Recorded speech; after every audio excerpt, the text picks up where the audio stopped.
नमस्कार साथियों, आप सबका मेरे YouTube चैनल आलोक शर्मा में हार्दिक स्वागत और अभिनंदन है। आज हम इस वीडियो में सीखेंगे कि नरेंद्र मोदी ऐप पर ब्रांड एम्बेसडर कैसे बने, साथ ही जनमन सर्वे में कैसे भाग लें।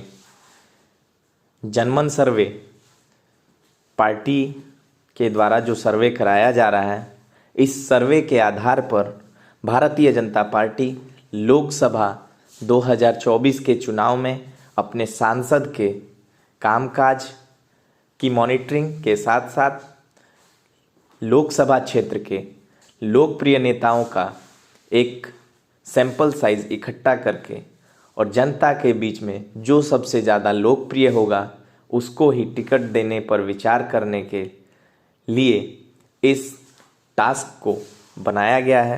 आप सब से मेरा आग्रह है कि अधिक से अधिक इस वीडियो को शेयर करें ताकि अधिक से अधिक लोग नमो ऐप डाउनलोड कर ब्रांड एम्बेसडर बने विकसित भारत संकल्प यात्रा के और जनमन सर्वे में भाग लेकर अपने क्षेत्र के लोकप्रिय नेता को भारतीय जनता पार्टी के टिकट पर चुनाव लड़वाने के लिए वोट करें। तो आइए हम सब आज नरेंद्र मोदी ऐप के विकसित भारत एम्बेसडर बनने की प्रक्रिया और जनमन सर्वे में भाग लेने की प्रक्रिया को सीखेंगे। तो सबसे पहले आप अपने फ़ोन के नरेंद्र मोदी ऐप एप्लीकेशन को क्लिक करेंगे और क्लिक करते हुए जब आप क्लिक करेंगे तो कुछ इस तरह का इंटरफेस आप सबके सामने खुलेगा। अब आप देख रहे होंगे आपके सामने एक विकसित भारत एम्बेसडर और दूसरा ये नीचे दाहिने तरफ नीले रंग में जनमन सर्वे करके एक ऑप्शन आपको दिखाई दे रहा है जिसमें लिखा है Janman survey share your view on new India progress start now. तो इस पर क्लिक करेंगे, स्टार्ट नाउ पर, और क्लिक करेंगे तो अब हमारा इंटरफेस कुछ इस तरह का खुलेगा और आपसे इस सर्वे में कुछ प्रश्न पूछे जाएंगे जिसका आपको अपने बुद्धि और विवेक के अनुसार उत्तर देते हुए इस सर्वे को पूर्ण करना है। तो अगर आप अंग्रेजी भाषा में सर्वे में भाग लेना चाहते हैं तो पहले ही बाय डिफ़ॉल्ट आपको इंग्लिश में क्वेश्चन दिखाई देंगे, लेकिन अगर आपको अंग्रेजी में समझने में कठिनाई होती है तो इसको आप हिंदी ऊपर जो लिखा हुआ है भाषा ऊपर दाहिने तरफ हिंदी और इंग्लिश लिखा हुआ है तो हिंदी पर क्लिक कर देंगे। जैसे ही आप हिंदी पर क्लिक करेंगे तो ये जो जनमन सर्वे का प्रश्न है आप सबको हिंदी में दिखाई देने लगेगा। तो आपसे पहला प्रश्न जो पूछा गया है इसमें मोदी सरकार के समग्र विकास पर आपका आकलन क्या है, इस पर पहला प्रश्न है। तो आपके अनुसार मोदी सरकार के समग्र विकास का प्रदर्शन कैसा है, आप अपना इसमें उत्तर दे सकते हैं। आपको लगता है कि उत्कृष्ट है तो उत्कृष्ट, और थोड़ा सा इसको जब दाहिने आप ले जाएंगे तो आपको दिखेगा कि बहुत अच्छा आपके हिसाब से कि सरकार का जो प्रदर्शन है वो अच्छा है, और थोड़ा सा बीच में ले जाएंगे जब इसको तो एक अच्छा का कि नहीं सरकार का जो प्रदर्शन है वो अच्छा है। अब जब इसको और दाहिनी तरफ ले जाएंगे तो ये दिखाएगा कि खराब। आपको क्या लगता है कि मोदी सरकार ने हर क्षेत्र में काम किया है वो कैसा है, उस पर आपका आकलन है। मेरे हिसाब से सरकार ने समग्र क्षेत्रों में सभी देश के सभी मूलभूत सुविधाओं और जितने भी सरकार के काम होते हैं उसमें उत्कृष्ट प्रदर्शन रहा है। इसको मैं चयन करते हुए नीचे दाहिने तरफ आगे लिखा है इसको क्लिक करूंगा और मैं आगे बढ़ जाऊंगा। आगे बढ़ते ही हम सबके बीच एक दूसरा प्रश्न होगा जिसका हमें उत्तर देना है। इसका प्रश्न, क्या आप अतीत की तुलना में अपने भविष्य के बारे में अधिक आशावादी महसूस करते हैं? इसका मतलब कि पूर्व में जो सरकार रही और इस सरकार में आप अपने आप को पिछली सरकारों के मुकाबले आशावादी महसूस करते हैं। तो मेरे हिसाब से पिछली सरकारों की तुलना में इस सरकार में मैं अत्यधिक आशावादी अपने आप को महसूस करता हूं। आप अपना उत्तर अपने हिसाब से दे सकते हैं। इसके बाद इसका चयन करके फिर मैं आगे बढ़ जाऊंगा और मेरे सामने तीसरा प्रश्न आएगा। दुनिया में भारत की बढ़ती प्रतिष्ठा पर आपकी क्या राय है? मेरे हिसाब से भारत की जो प्रतिष्ठा मोदी सरकार के कार्यकाल में आई है उसमें पूर्व की सरकारों की तुलना में कई गुना बहुत ज़्यादा प्रतिष्ठा देश विदेश के पटल पर बढ़ी है। मेरे हिसाब से कई गुना सुधार हुआ है। इसका चयन करते हुए मैं अब आगे बढ़ जाऊंगा। इसके बाद चौथा प्रश्न जो आप सबके सामने है, निम्नलिखित क्षेत्रों की प्रगति में केंद्र सरकार के योगदान का मूल्यांकन करना है। इसके अंदर आपको 12 प्रश्नों पर अपने विचार रखने हैं। जैसा पहला है कि बुनियादी ढांचे का निर्माण। तो बुनियादी ढांचे जैसे सड़कें, रेल मार्ग, हवाई मार्ग, इनकी जो बुनियादी ढांचे हैं इस पर सरकार ने कैसा काम किया है, उसमें आपको जो लगता हो। पहला है अत्यधिक संतुष्ट, फिर आपको लगता है कि थोड़ा संतुष्ट हैं हम, औसत संतुष्ट, असंतुष्ट, अत्यधिक संतुष्ट। मेरे हिसाब से इंफ्रास्ट्रक्चर के मामले में सरकार ने बहुत सारा काम किया है, अत्यधिक संतुष्ट। और फिर अगला जो प्रश्न है उसमें पूछा है किफ़ायती सेवाएं, स्वास्थ्य सेवाएं। किफ़ायती स्वास्थ्य सेवाएं यानी पहले से स्वास्थ्य की जो सेवाएं हैं वो काफ़ी किफ़ायती हैं, तो मैं इससे संतुष्ट हूँ। अत्यधिक संतुष्ट पर क्लिक करते हुए रोजगार के अवसर सरकार के द्वारा बहुत सारे प्रोग्राम चलाए जा रहे हैं रोजगार संबंधित। तो मेरे हिसाब से मैं इसका भी उत्तर अत्यधिक संतुष्ट के रूप में दूंगा। आपका जो उत्तर हो आप उसका चयन कर सकते हैं। किसान की समृद्धि, पूर्व की सरकारों के तुलना में किसानों के लिए ढेर सारे स्कीम्स चलाकर किसानों की समृद्धि और जन कल्याणकारी योजनाएं चला रही है सरकार। तो मेरे हिसाब से किसान समृद्धि के लिए जो भी कार्य कर रही है उसमें मैं अत्यधिक संतुष्ट हूँ। भ्रष्टाचार मुक्त शासन में किसी प्रकार का भ्रष्टाचार अगर आपको नहीं दिखाई देता है तो आप अत्यधिक संतुष्ट पर विकल्प का चयन कर सकते हैं। मेरे हिसाब से सरकार का भ्रष्टाचार मुक्त वाला जो अभियान है उसमें पारदर्शिता बनी है। अब मैं अगले प्रश्न पर पहुंचूंगा जिसमें पूछा है कि राष्ट्रीय सुरक्षा के मामले में भारतीय जनता पार्टी की और मोदी जी की सरकार ने किसी भी प्रकार का कोई समझौता नहीं किया है और राष्ट्रीय सुरक्षा हमारे लिए महत्वपूर्ण है। मैं भारतीय जनता पार्टी और नरेंद्र मोदी की सरकार से इस विषय पर अत्यधिक संतुष्ट हूँ। उसको क्लिक करते हुए अगला प्रश्न हम सबके बीच की अर्थव्यवस्था। भारत की जो अर्थव्यवस्था है आप जानते होंगे किस प्रकार से अर्थव्यवस्था के मामले में विश्व में हम सब ने 5वां स्थान हासिल किया। तो यह मोदी सरकार की बहुत बड़ी उपलब्धि है, इसलिए मैं अत्यधिक संतुष्ट होते हुए और अगले प्रश्न पर पहुंचूंगा जिसमें महिला सशक्तिकरण की बात की गई है। आपको क्या लगता है कि महिला सशक्तिकरण इस सरकार में कितना हुआ है? तो मेरे हिसाब से जो अभी बीते दिनों महिला आरक्षण बिल पास हुआ है उसके आधार पर महिलाओं को अपनी हक मिलने जा रही है। तो महिलाओं को सशक्त करने की दिशा में मोदी सरकार ने बहुत बढ़िया काम किया है, इसलिए मैं इसको भी अत्यधिक संतुष्ट का चयन करते हुए आगे बढ़ूंगा।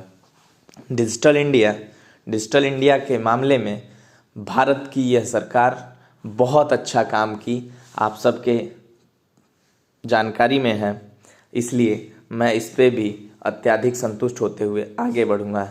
स्वच्छ भारत के लिए सरकार ने बहुत सारे कार्यक्रम चलाए हैं। लोगों में जागरूकता हो और स्वच्छता के लिए लोग जागरूक होकर काम करें, इस दिशा में मुझे लगता है कि सरकार की अच्छी पहल है और मैं इससे भी अत्यधिक संतुष्ट हूँ। कानून एवं व्यवस्था में सरकार ने बहुत अच्छा काम किया है और मैं इससे में भी अत्यधिक संतुष्ट हूँ। तो इसका चयन करके अगले प्रश्न पे बढ़ गया, जिसमें शहरी विकास, शहरों में नए प्रोजेक्ट्स और बहुत सारे विकास के कार्य हो रहे हैं, इसलिए अत्यधिक संतुष्ट का चयन करके मैं अगले प्रश्न पर बढ़ूंगा। और मैंने प्रश्न 4 के 12 जो प्रश्न थे उसको पूरा किया और अब आगे बढ़ने के लिए नीचे दाहिने तरफ मैं क्लिक करूंगा। आगे बढ़कर मैं 5वें प्रश्न पर आ गया और इसमें पूछा गया है, क्या आप व्यक्तिगत रूप से मोदी सरकार की किसी योजना से लाभान्वित हुए हैं? तो मुझे लगता है देश के ऐसा कोई परिवार ना हो जिसमें किसी ना किसी प्रकार की योजना का लाभ न प्राप्त किया हो।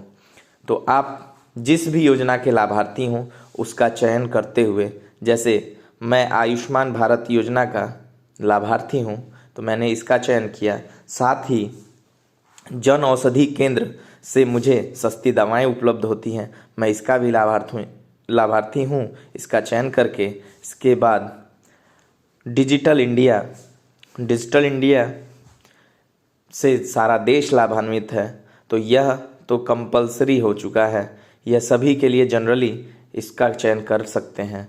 पीएम जनधन खाता, आप जिस भी योजना के लाभार्थी हों आपको कई योजनाएं दिखाई देंगी, जैसे अगले टैब में आपको दिखेगा कि PM Awas Yojana, startup India, Ujjwala योजना, बेटी बचाओ बेटी पढ़ाओ, सुकन्या समृद्धि योजना, पीएम मुद्रा योजना, पीएम पोषण अभियान, स्टैंड अप इंडिया, कौशल विकास। अगला फिर टैब जो है उसमें पीएम गति शक्ति। तो देश में जितने भी मोदी सरकार की योजनाएं हैं उसका किन योजनाओं का आप लाभ ले रहे हैं उसका चयन करते हुए अब आगे बढ़ेंगे तो आपका जो प्रश्न संख्या 6 है वो आप सबके सामने है। आपके सांसद का प्रदर्शन और सुलभता कैसा है, इस पर पूछा गया है। क्या आपके सांसद निर्वाचन क्षेत्र में सुलभ और दृश्यमान हैं? तो आपको जो आपके सांसद हैं उनका प्रदर्शन और वो दिखाई देते हैं, मिलते जुलते हैं, तो आप अपने अनुसार उसको चयन करेंगे। अगर आपको लगता है कि आपके सांसद सुलभता और दृश्यमान हैं तो हाँ का चयन करेंगे। आपको लगता है कि जो वर्तमान सांसद आपके सुलभ और दृश्यमान नहीं हैं तो उसके लिए नहीं। और अगर आप कंफ्यूज हैं कि नहीं कुछ हद तक ठीक है कुछ उसमें, तो उसके लिए कुछ सीमा तक का विकल्प दिया गया है। तो मेरे हिसाब से जो मेरे सांसद हैं उनकी सुलभता और दृश्यमान ठीक हैं, वो दिखाई देते हैं, उनका कामकाज हमारे क्षेत्र में दिखता है, तो हाँ का चयन करेंगे और आगे बढ़ जाएंगे। क्या आपके सांसद की विभिन्न पहल से अवगत हैं?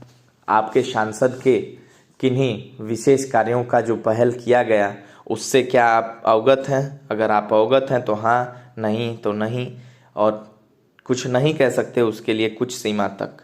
तो कई अच्छे कार्य हमारे सांसद ने किए हैं अपने क्षेत्र में, तो मैं अपने सांसद के पहल से अवगत हूँ और इसका चयन करके आगे बढ़ जाऊँगा। क्या आप अपने सांसद के कामकाज से संतुष्ट हैं?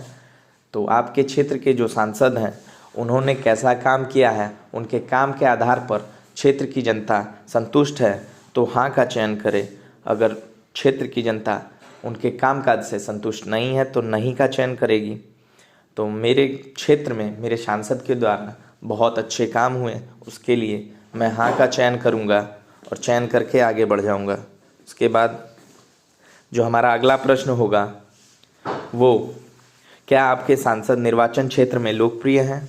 अगर आपके सांसद निर्वाचन क्षेत्र में लोकप्रिय हैं तो हाँ करेंगे। अगर उनकी लोकप्रियता में कहीं कमी है तो उसके लिए नहीं का चयन करेंगे। तो मेरे जो सांसद हैं वो क्षेत्र में लोकप्रिय हैं, उनके लिए मैं हाँ का चयन करके और आगे बढ़ जाऊंगा। अब आपसे पूछा गया है कि अपने निर्वाचन क्षेत्र के 3 सर्वाधिक लोकप्रिय भाजपा नेताओं का नाम बताइए। तो आपके अनुसार पहली श्रेणी में जो आपके लोकसभा से भारतीय जनता पार्टी का लोकप्रिय नेता हो उसका पहली नेता क्रमांक 1 में नाम अंकित करेंगे। उसके बाद थोड़ा सा कम अगर कोई नेता आपको लगता है कि भारतीय जनता पार्टी के लिए लोकप्रिय है आपके क्षेत्र के लिए, तो उनका क्रमवार 1 2 3 नाम दे करके और आपको आगे बढ़ना है। जैसे क्रमांक 1 ए, क्रमांक बी, तीसरे में मैंने सी डाला, ए बी सी। आप अपने हिसाब से, आपके हिसाब से कि भारतीय जनता पार्टी का कौन सा नेता आपके लोकसभा में लोकप्रिय है श्रेणीवार, उसको 3 नाम दे करके आप आगे बढ़ेंगे। उसके बाद जब आपसे 11वां प्रश्न पूछा गया कि आप अपने निर्वाचन क्षेत्र में निम्नलिखित की स्थिति के आधार पर अपनी संतुष्टि का आकलन करें। आपके जो निर्वाचन क्षेत्र है उसमें सड़कें कैसी हैं, आप अपने सड़कों से संतुष्ट हैं, अत्यधिक संतुष्ट हैं, औसत संतुष्ट हैं, असंतुष्ट हैं। तो मेरे हिसाब से मेरे लोकसभा क्षेत्र की जो सड़कें हैं वो पहले से बहुत ज़्यादा बेहतर हुई हैं, इसलिए मैं अत्यधिक संतुष्ट हूँ। इसका चयन करके अगले प्रश्न पर पहुँचा। बिजली की व्यवस्था कैसी है? बिजली की व्यवस्था सरकार पहले की तुलना में अच्छी बिजली उपलब्ध करा रही है, इसलिए मैं अत्यधिक संतुष्ट का चयन करके आगे बढ़ूंगा। पेयजल के मामले में सरकार द्वारा हर घर जल मिशन के तहत हर घर को जल कल से जोड़ा जा रहा है। तो सरकार के पहल से मैं इस योजना से अत्यधिक संतुष्ट हूँ। स्वास्थ्य सेवाएं पहले से बेहतर हुई हैं, इसलिए मैं अत्यधिक संतुष्ट हूँ। शिक्षा के क्षेत्र में भी सरकार ने बहुत सारे अच्छे प्रयास किए हैं, इसलिए मैं इस पे भी अत्यधिक संतुष्ट का चयन करके आगे बढ़ूंगा। अगला जो हमारे पास प्रश्न है उसमें पूछा है कि राशन संबंधित मुद्दे सरकार द्वारा कोरोना काल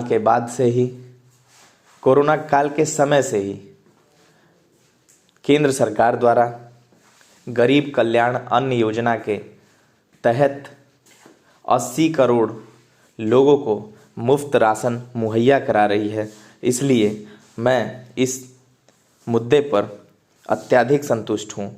रोजगार के अवसर सरकार द्वारा बहुत सारे रोजगार के स्कीम्स उपलब्ध हैं, इसलिए मैं इसमें भी अत्यधिक संतुष्ट होते हुए चयन करके आगे बढ़ूंगा। अगला जो हमारा प्रश्न है उसमें पूछा है कानून एवं व्यवस्था। यहाँ पर सरकार ने अच्छा काम किया, अत्यधिक संतुष्ट का चयन करके मैं आगे बढ़ूंगा। मेरा 11वें प्रश्न का जो 9वां प्रश्न है उसमें स्वच्छता का विषय है, तो स्वच्छता पर सरकार ने बहुत ध्यान दिया है, लोग जागरूक हुए हैं स्वच्छता के प्रति, इसलिए यहाँ पर भी संतुष्ट का चयन करके आगे बढ़ूंगा।